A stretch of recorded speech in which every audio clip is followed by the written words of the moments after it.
తీసుకొచ్చింది. వీళ్ళ ద్వారా మ్యాండేటరీగా ప్రతి కంపెనీ సెల్ఫ్ కంప్లయన్స్ రిపోర్ట్ అనేది మ్యాండేటరీగా ఇవ్వాలి. ఇచ్చిన తర్వాత ఆ కంప్లయన్స్ రిపోర్టు నిజంగా ఉందా లేదా, నిజంగానే వాళ్ళు ఇవన్నీ ఉన్నాయా లేదా, ఇవి కాక ఇంకా ఫర్దర్గా వాళ్ళు ఏమైనా చేయాల్సినవి ఏమైనా ఉన్నాయా లేదా అన్నది నిర్ధారించడానికి కోసం ఒక కమిటీ ఇన్స్పెక్షన్ కూడా చేయాలి. ఆ కమిటీలో కూడా అన్ని డిపార్ట్మెంట్స్కి సంబంధించి, అంటే pollution control department, boiler security department, రియాక్టర్స్కి సంబంధించి, ఎలక్ట్రిసిటీకి సంబంధించి, ఫైర్కి సంబంధించి అన్ని డిపార్ట్మెంట్లు క్రోడీకరించి వాళ్ళు ఇన్స్పెక్షన్ కూడా చేస్తారు.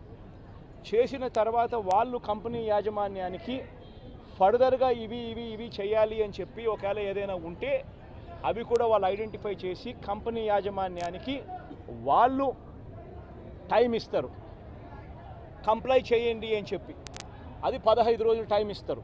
అంటే కంప్లయన్స్ రిపోర్ట్ వచ్చిన తర్వాత మళ్ళీ వీళ్ళు 1 మంత్ లోపల వీళ్ళు ఇన్స్పెక్షన్ చేసిన రిపోర్ట్ వచ్చిన తర్వాత ఆ ఇన్స్పెక్షన్ రిపోర్ట్లో కంపెనీ ఫర్దర్గా ఏమైనా చేయాల్సి ఉంటే మళ్ళీ వాళ్ళకి 15 రోజులు టైం ఇస్తూ వీళ్ళు మళ్ళీ ఒక రిపోర్ట్ అనేది ఇస్తారు. ఆ రిపోర్టును ఆ 15 రోజుల లోపల వాళ్ళు చేసేట్టుగా జాయింట్ కలెక్టర్ ఆధ్వర్యంలో ఒక జాయింట్ కలెక్టర్కు ఆ రెస్పాన్సిబిలిటీ ఫిక్స్ చేసి జాయింట్ కలెక్టర్ ఆధ్వర్యంలో ఆ ఇన్స్పెక్షన్లో వాళ్ళు చెప్పినవన్నీ జరిగాయా లేదా అని మానిటర్ చేసే రెస్పాన్సిబిలిటీ ఆ జేసీకి ఇస్తుంది. ఈ ప్రోటోకాల్, ఈ సిస్టమ్ ఉంది.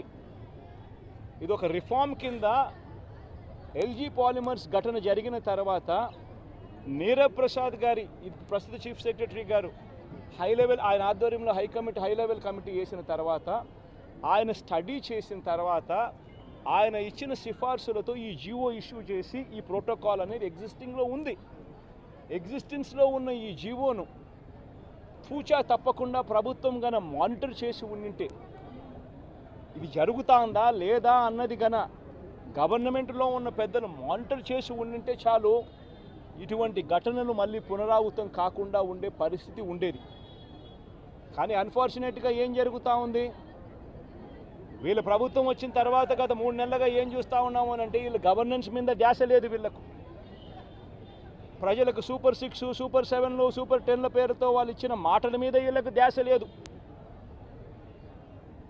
వీళ్ళ ధ్యాస అంతా రెడ్ బుక్ పరిపాలన, వీళ్ళ ధ్యాస అంతా రెడ్ బుక్ తెరచడము, ఎవరెవరికి కక్షలు ఉన్నాయో ఆ కక్షలు తీర్చుకునేదానికి గ్రీన్ సిగ్నల్ ఇవ్వడం. ఇది వీళ్ళ పరిపాలన మీద వీళ్ళ ధ్యాస.